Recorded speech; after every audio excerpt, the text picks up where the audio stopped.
E aí, gente, tudo bem? Vamos falar mais um pouquinho sobre natação e atividade física, né? Hoje eu gostaria de dar uma certa continuidade no vídeo anterior. O vídeo anterior, que eu fiz há uns 3, 4 dias atrás, eu falei de uma espécie de fator que interfere no processo ensino-aprendizagem, né? Que torna o processo ensino-aprendizagem um pouco mais difícil, que foi aquela briga entre o orgulho do aluno em já ter aprendido alguma coisa por conta própria e a arrogância do professor que não quer levar isso em conta, quer começar do zero, aquela coisa toda. Eu tinha falado dessa espécie de desacerto, esse tipo de desacerto entre aluno e professor de natação, quando o professor não quer levar em conta aquilo que o aluno já traz em si, de um aprendizado instintivo, intuitivo, natural, anterior, ou até de um aprendizado formal, antigo que ele tenha, e o professor quer começar do zero, aquela coisa toda, e o aluno fica impermeável, fala, não, isso eu já sei, isso eu já sei.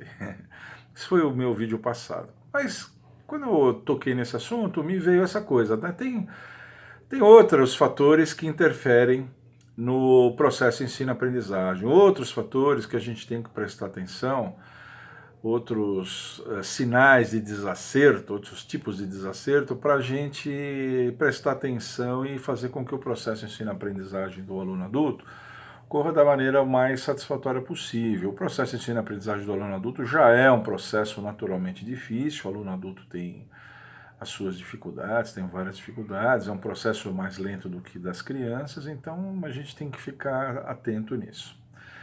Eu acho que outro fator que ocorre às vezes e que pode levar a um desacerto é um desalinhamento de objetivos. Quais são os objetivos, né? Eu tinha falado já que o aluno adulto, muitas vezes, quando entra assim, o aluno que já vem com alguma coisa, a gente tem que fazer primeiro uma anamnese, conversar com ele, perguntar o que ele já fez, aquela coisa toda, e fazer também uma avaliação prática no aluno, que eu falei que pode ser até de 3, 4 aulas, né? E a gente partiria daí para frente. Isso foi o que eu falei, né? Eu já fiz vídeo a respeito disso, para a gente fazer. Só que eu falei do ponto de partida. Só que, uma vez estabelecido um ponto de partida legal, levando em conta o que o aluno já sabe e tal, né? Quais os conteúdos serão inéditos, quais os que não serão tão inéditos assim. Mas o próximo passo é estabelecer a meta. O que o aluno quer? O que o aluno quer? Né? O aluno tem que dizer isso, tem que deixar claro isso. Tem que ser bem assertivo, bem claro, límpido com relação a isso, aquilo que ele quer. E o professor tem que respeitar esse tipo de coisa. Até certo ponto, dentro do possível, respeitar esse tipo de coisa. O aluno adulto, ele não é criança, né? Criança, a gente investe em tudo. Criança é aquilo que eu digo, você não sabe se vai ser um nadador, um campeão, um medalhista, você não sabe. Então a gente investe em tudo, aprendizado perfeito de todos os nados, a criança tem facilidade, saídas, mergulhos, saídas, viradas, chegadas, investe em tudo, investe em tudo. O aluno adulto, mesmo adulto jovem, 25, 30 anos, e o mais maduro, 45, 50, e até o idoso, 60, 60 e poucos, o aluno adulto é diferente. O aluno adulto vem já com uma ideia, ele pagou e ele quer ter aula de natação. Só que a aula de natação para ele é para isso, para isso e para isso. E o professor deve, na medida do possível, até por razões éticas, não estou falando nem de razões comerciais, né, de fidelizar o aluno no curso, estou falando de razões éticas, você atender a demanda do aluno. Né? Quanto mais vocês estiverem acertados nisso, melhor, você tem que atender o aluno. Há muito tempo atrás, né, em julho de 2017, eu fiz um vídeo, foi o vídeo que eu voltei a fazer depois de uma parada grande. Eu voltei a fazer, eu dividi os alunos adultos em dois grupos, né, os pragmáticos e os dogmáticos. Os pragmáticos são aqueles alunos que vêm por causa de uma prova prática, de concurso, normalmente concurso, alguma coisa do gênero, e os dogmáticos que vêm só para resgatar essa lacuna que eles têm na vida deles, exorcizar esse fantasma do medo da água, medo de afogamento, aquela coisa toda, né? E é claro, e lá eu já falo, quando o pragmático vem, ele fala, ó, preciso Então ele já fala assim, ó, eu vou fazer uma prova de tantos metros e nessa prova eu tenho que fazer abaixo de tanto. Nada melhor. O cara já fala exatamente aquilo que ele quer. E os dogmáticos, não, dogmáticos ele já vem, mas é meio amplo, é meio vago, é subjetivo o que ele quer, né? Mas o professor tem que conversar com ele e o aluno, na medida do possível, tem que ter essa iniciativa e o professor também ser receptivo àquilo que o aluno quer. O aluno pode querer simplesmente se adaptar ao meio líquido, fazer crawl e costas, e ele quer só se adaptar ao meio líquido, quer entrar com os netos, os filhos na água, não quer prender borboleta e peito, não. Não, não. Ele quer dar umas nadadinhas, dar uma abraçada, aprender a mergulhar, aprender a saltar de pé, aprender a se sustentar no fundo, essas habilidades, para ele se divertir com a família dele. É isso que ele quer. A gente tem que levar isso em conta. E o aluno adulto, não, não, professor, eu já aprendi a nadar quando era pequeno, eu estou retomando as aulas, eu quero treinar e competir dentro da minha categoria Master, mas eu quero competir, vou dar o meu melhor para competir, tem, né? O outro, não, não, não, professor, eu vim porque o médico me mandou, eu estou acima do peso, estou com dor nas costas, eu preciso fazer um trabalho de condicionamento. Então, cada aluno adulto tem uma coisa, tem uma razão para ir. E a gente tem que fazer uma ausculta legal disso e atender na medida do possível isso que o aluno quer, né? Quer dizer, quanto mais afinado tiver, mais o aluno se fideliza, mais satisfeito ele vai ficar, mais satisfeito o professor vai ficar porque atendeu ao aluno, atendeu aquilo que ele quer. O aluno adulto é maior de idade, ele sabe o que ele quer. Agora, uma coisa importante a ser dito nisso é que essas demandas, elas se modificam, né? Elas não ficam estáticas. O aluno adulto, quando vem, ele vem com uma autoestima muitas vezes bem achatada e ele vem falando, professor, olha, eu quero só fazer isso, só fazer aquilo e tal, porque é o que ele imagina que ele é capaz. À medida que ele consegue fazer aquilo em poucas semanas, poucos meses de aula ele faz aquilo, ele modifica. Poxa, professor, você sabe que eu estou me sentindo muito bem de saúde, agora eu queria nadar um pouco mais de volume de aula, porque eu tenho me sentido melhor, respiro melhor, eu fumava, diminuí o número de cigarros, durmo melhor, o meu sono melhorou, a qualidade do meu sono melhorou. E então hoje, agora eu queria fazer mais ou menos uma aula para isso, aí você vai mudando. Então veja que não é só na hora que o aluno entra e você faz aquela anamnese, aquela avaliação diagnóstica, definir o rumo e vamos embora e acabou, não é isso.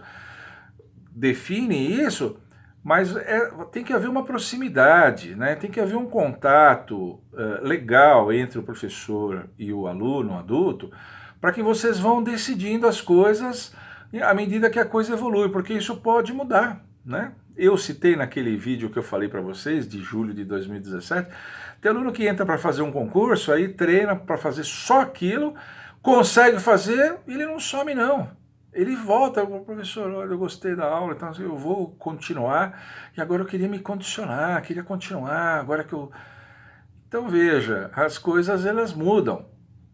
Então, não é só naquele primeiro momento haver esse alinhamento, essa harmonização entre as demandas que o aluno traz e o seu atendimento. Mas as coisas mudam também, vocês têm que ir se acertando, principalmente se o aluno ficar a médio e longo prazo, ficar meses, anos tendo aula com você, isso não é uma coisa rara com alunos adultos, não é? Se a academia tiver boas instalações, uma boa relação custo-benefício e ele gostar da sua aula, o aluno vai ficar anos com você. Eu tive alunos que ficaram anos comigo, anos. E então a coisa vai se modificando, então a gente vai sondando e o aluno tem que sentir essa receptividade sua com relação às demandas dele. Que você é uma pessoa capaz de ouvi-lo e capaz de atendê-lo nessas novas demandas que vão se modificando ao longo do tempo. É bacana isso, é muito bacana. Tem alunos adultos que ficam amigos. Eu tive muitos alunos adultos que ficavam meus amigos, alunas que me tratavam como filho, levavam um presentinho para mim. A minha menina mais nova nasceu, minha filha mais nova nasceu. Eu tive aluna adulta que fez gorrinho cor-de-rosa para ela, trouxe de presente. Era uma relação diferente. Eu amava dar aula para adulto, eu amava. Hoje eu não dou mais aula para adulto, mas era uma relação que eu amava. Então as relações elas se modificam.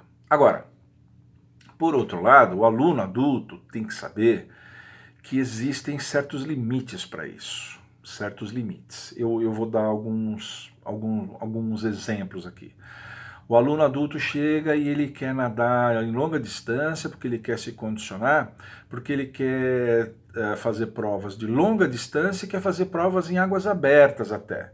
Só que a piscina que você trabalha é uma piscina de 20 metros, não é nem semiolímpica. O professor tem que mandar, como dizem os jovens, mandar real para ele, falar, ó, nossa piscina é muito tímida para isso, eu vou fazer o máximo possível, mas eu preciso te dizer que a nossa piscina ela é tímida para esse tipo de coisa, há limitações para isso. Um trabalho como esse que você está demandando precisa de uma piscina semiolímpica de 25 metros no mínimo, no mínimo, no mínimo. Então existe esse tipo de limite. Outro tipo de limite que há, por exemplo, o aluno entra com uma demanda muito específica, ele quer fazer um trabalho de adaptação ao fundo, ele quer fazer mais mergulho de cabeça, ele até já sabe nadar, quer dar uma melhoradinha no nado, quer dar uma limpada nos nados alternados, mas ele quer mesmo aprender a mergulhar, é o sonho dele, mergulhar, saltar de pé na piscina. Só que ele entra numa turma que tem 8 alunos, ele vai ser o 9º aluno na turma. Não dá para dar uma atenção tão individualizada, não dá. Vai ser complicado fazer isso. Esses conteúdos vão precisar de acompanhamento quase que individualizado. Um aluno que queira um conteúdo assim tão específico, tão diferenciado assim, ele vai ter que ir para um horário com muito menos alunos ou até pagar um personal. Ele precisa fazer isso. Agora, se ele quer apenas aprender a nadar, que é o que a maioria dos outros alunos quer, o professor de natação, com aula para adulto, consegue num grupo grande como esse, 8, 9, 10 alunos, subdividir em 2 aulas em uma, 3 aulas em uma, até 3 aulas em uma dá para dar, fiz isso muitas vezes. 4 aulas, 5 aulas em uma não dá. Quando você está acabando de falar aqui, a primeira aula que você deu ali, o cara já fez o que você pediu e você não viu. Então dá para dar 2 ou 3 aulas em uma, dividir em subgrupos para dar 2 aulas em uma ou 3 aulas em uma no máximo. Então o aluno às vezes chega com uma demanda específica dessa e o professor tem que falar, olha, eu vou ter muita dificuldade nesse horário, você não pode vir em outro horário, ou alguma coisa do gênero assim. O aluno tem que ser comunicado das limitações que a gente tem para fazer esse tipo de coisa. E um outro tipo de limitação que tem é que muitas vezes o aluno chega com expectativas irreais. Eu já vi alunos que querem chegar lá e poucos sabem, querem aprender a nadar com 20 e poucos anos e virarem atletas, competir profissionalmente. Eu já vi alunos usar esse termo, quero competir profissionalmente, quero ser um atleta. Para fazer isso, você teria que ter aprendido muito mais cedo. Teria que ter mostrado talento e técnica muito mais cedo, já na altura entre infantis e juvenis, você já teria que estar entre os top 10 do Brasil, já teria que ter bons tempos mesmo, e precisaria de uma piscina grande, precisaria de tempo para treinar 5, 6 vezes por semana. O aluno é leigo, ele não é obrigado a saber disso, o professor é que tem obrigação, como eu disse, não só um dever comercial, mas um dever ético de mandar real para o cara, falar, olha, nós vamos poder fazer um trabalho de condicionamento, você vai poder competir, Associação Brasileira de Natação Master, tem a sua categoria e tal, mas profissionalmente é muito difícil. Atletas profissionais normalmente começam muito cedo e já mostram talento muito cedo. Você está muito tarde para você fazer isso, está muito além de você fazer isso. Então a gente tem que deixar claro para o aluno essas limitações, não é fazer tudo que o aluno quer, né? O aluno às vezes chega com umas expectativas irreais do ponto de vista metodológico, do ponto de vista da infraestrutura da piscina, chega com umas coisas irreais. Nós temos obrigação de explicar isso, de sermos verdadeiros. Isso é ético, né? Isso é ser ético. Então tem que ter certas limitações. Mas isso é muito raro acontecer. Eu já vi aluno chegar com essas expectativas fantasiosas assim, Isso é muito raro acontecer. O que mais acontece são pequenos desacertos, assim, entre o que o professor resolve dar e o que o aluno tinha expectativa de aprender. Isso é muito ruim. Ficam se desacertando na piscina, o aluno começa a achar os conteúdos muito chatos, muito enfadonhos, não é para isso que eu quero, não é para isso que eu pago, eu já falei com o professor, ele parece que não me escuta, e o professor do lado dele, aquela história, aqui quem é o professor sou eu que sei o que ele quer, fica aquela coisa toda. Se desacertar assim é muito ruim, é muito ruim. O futuro quase certo é que o aluno abandone o curso, né? Abandone o curso. Um país onde pouca gente faz atividade, principalmente a natação, isso é muito ruim. E o cara é o cliente, né? Ele está pagando. Eu acho que na medida do possível, nós devemos ir de encontro às demandas dele. O aluno deixando claro as demandas e você indo de encontro às demandas dele. Isso é uma coisa que interfere muito. Se a gente conseguir acertar isso, a gente lubrifica o processo ensino-aprendizagem e ele deslancha. Tá bom? Espero que vocês tenham gostado. Se vocês gostaram, deixa um like aqui que está ajudando muito o nosso canal. Ativa o sininho, divulga o nosso canal para todo mundo. Mandem sugestões, né? Eu vou tendo as minhas ideias, vou atendendo algumas sugestões aqui e ali, e a coisa está andando e o canal está indo muito bem, graças a Deus. Fiquem sempre com a gente, tá bom? Tchau!